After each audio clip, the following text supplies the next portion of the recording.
The home stretch marathon continues. Monday, bacon, lettuce, and tomato for lunch. We're having chicken soup for dinner. I still have to finish this off a little bit later in this show. Tuesday, we are doing chicken salad sandwiches for lunch. So a little bit of the chicken from the soup, we're going to cut it up, celery, onion, a little bit of mayonnaise, wonderful chicken salad sandwich. For dinner, sloppy joes. A very, very simple recipe.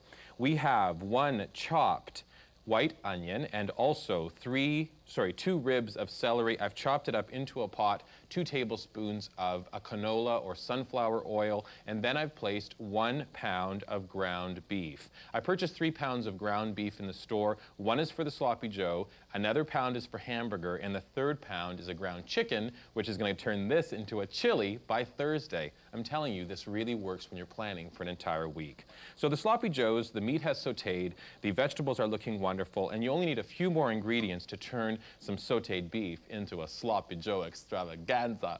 Here we go. So the first addition will be 1 cup of pork and beans, an inexpensive item. You can purchase this at your local supermarket. You open the can and simply pour it in with the sauteed beef and vegetables. Give it a quick stir. You want to blend the beans, allow it to heat up as well.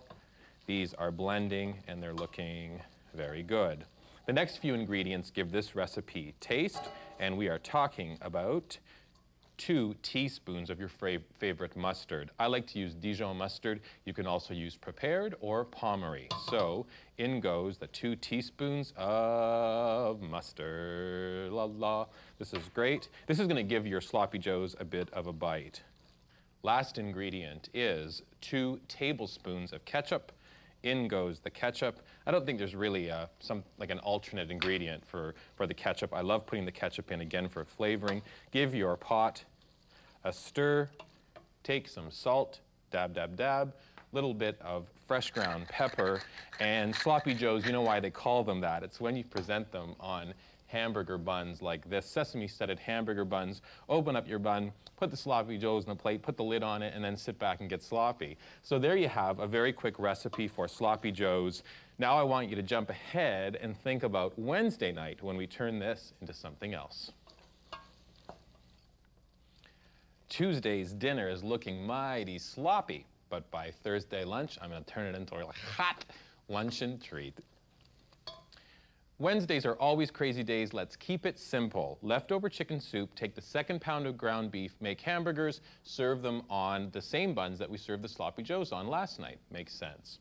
Now, for Thursday lunch, I also want to make it quick so that you can get to your next class. We have the last pound of meat we purchased. I got a ground chicken. I've sauteed it, and now I'm going to add it into the leftover sloppy joes. Next 2 ingredients are really simple. 2 cloves of crushed garlic and 2 tablespoons of chili powder. Both of these ingredients will give this recipe a real kick. Last 2 ingredients I'm going to leave up to you. I use kidney beans and chickpeas to finish off this spicy chili. You may wish to use fava beans, navy beans, whatever. Again, you may wish to purchase them canned. It makes it a lot simpler, and also it makes the recipe go a lot quicker. No need to soak the beans and pre-cook them and so forth. Another thing I want to point out about how we've prepared this is the change in consistency. We've gone from a sloppy joe to a very thick and wonderful chili. Presenting the chili would be simple. Let's say you're taking this in a container to school for lunch.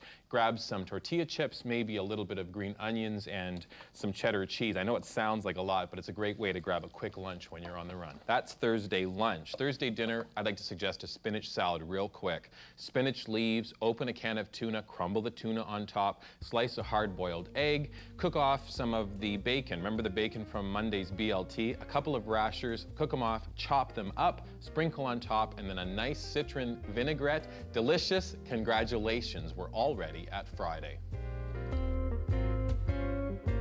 Toasters have been a welcome addition to our small kitchen appliance collections for over a century.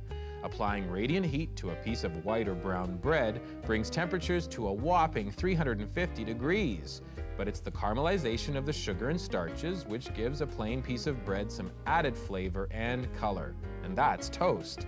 Speaking of toast, why not give one to the toaster? Savoir Faire will be back after this.